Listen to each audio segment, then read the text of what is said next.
with the Forex Focus. It has been an age since I last recorded one of these things, and probably 18 months going on 2 years since I last recorded this with any regularity. Now, a lot of that is due to some personal things that I've been going through over the past year or two. For those of you that have spoken to me on the email and I know a little bit better, I've explained some of that to you, but for those of you that I haven't had contact with, I will do a video on what's been going on over the past couple of years in the next week or so. But don't worry, everything is all good. Through it all, everything is looking wonderful. And these Forex Focuses, well, they're going to start coming out to you weekly again. Every Sunday, like they did for you, like they did before for many years. And please remember, there is not trade recommendations or trade advice. I'm simply giving you, talking to you about what I'm doing with my own accounts, and I'm trying to help you learn to trade and help you get on to the next level by bringing you some of my favorite setups for the week ahead. It's not an exhaustive list of all of the setups that I'll be looking for, and obviously things will change during the week, but the idea of these Forex Focus videos is really to help you, become profitable. One, by looking at the types of trades that I'm taking.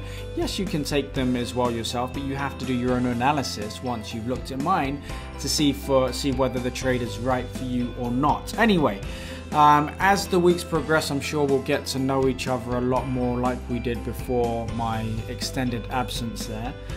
But yeah, let's jump across to the charts without further ado and look at some of the opportunities that's setting up in next week's trading. So we'll start off by looking at the Australian dollar versus the New Zealand dollar. I really like this one, okay?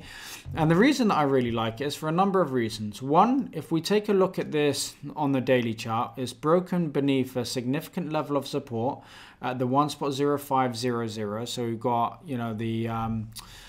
the round number handle there, and then what we've also got is a level of support back in 2018. So April 2018, the market came down to this level and it was bought all the way back.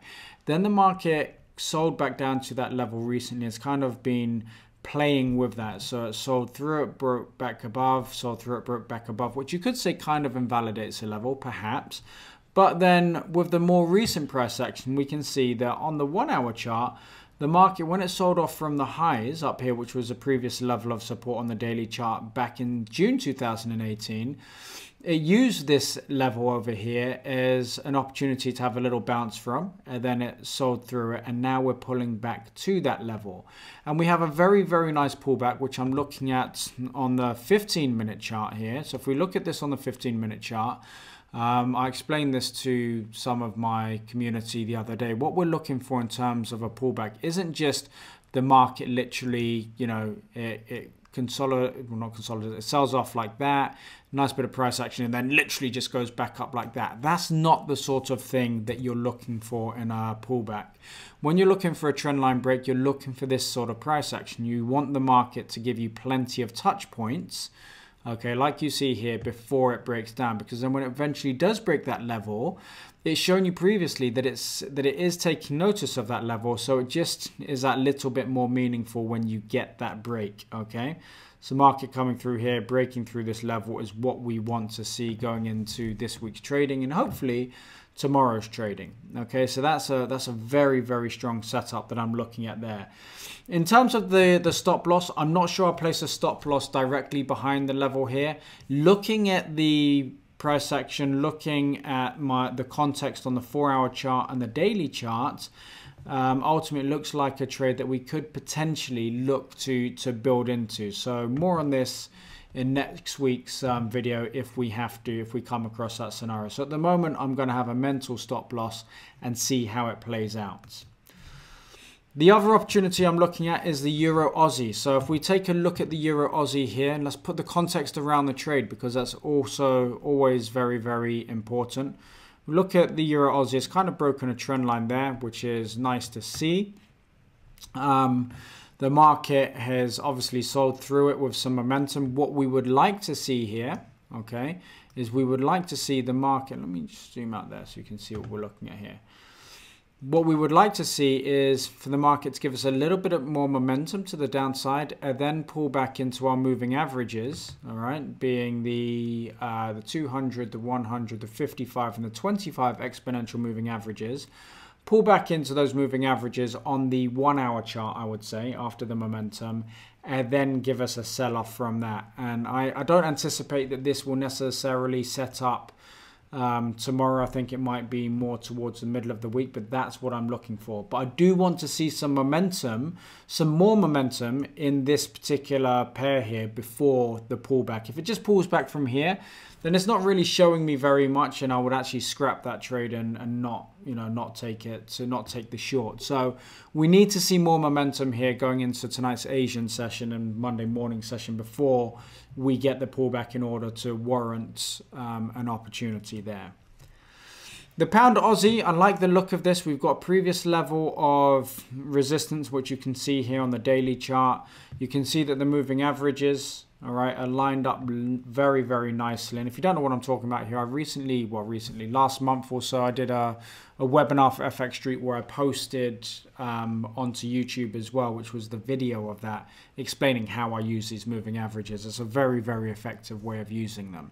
But anyway, what we're looking at here, we've got the previous level of resistance on which you can see here back in the 2nd of January of this year. You've then got the market paying particular attention to it, pulling back a little bit here, as we can see, which is what we like to see. And what we want to see at this level is a bit of a 1, 2, 3 reversal, which you can see here. I've drawn this in here because already shown this to my community. But ultimately, we want to see the market pull back to this level, give a bit of a 1, 2, 3 reversal, followed by a break to the upside. We'll be looking, obviously we don't have the level in here yet that we can be trading through because we need to wait for the price action. But I think that this represents a very, very nice opportunity for all of us to take a buy trade, potentially up until the 1.8727 type level. That's the first resistance area that we'd really start to take notice of. But I really like the look of this setup. The pound is rallying across the board, so potentially could be a very, very nice trade there.